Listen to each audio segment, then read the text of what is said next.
my grandmother would say a blessing, and she would maybe pray from the prayer book.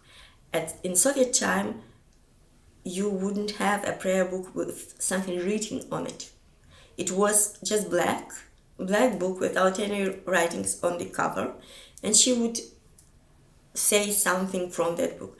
I was a bit afraid of that book because I was an avid reader, and I knew how a book should, like, even without pictures, it should be something should be written on the cover, and something should be written on that, binding.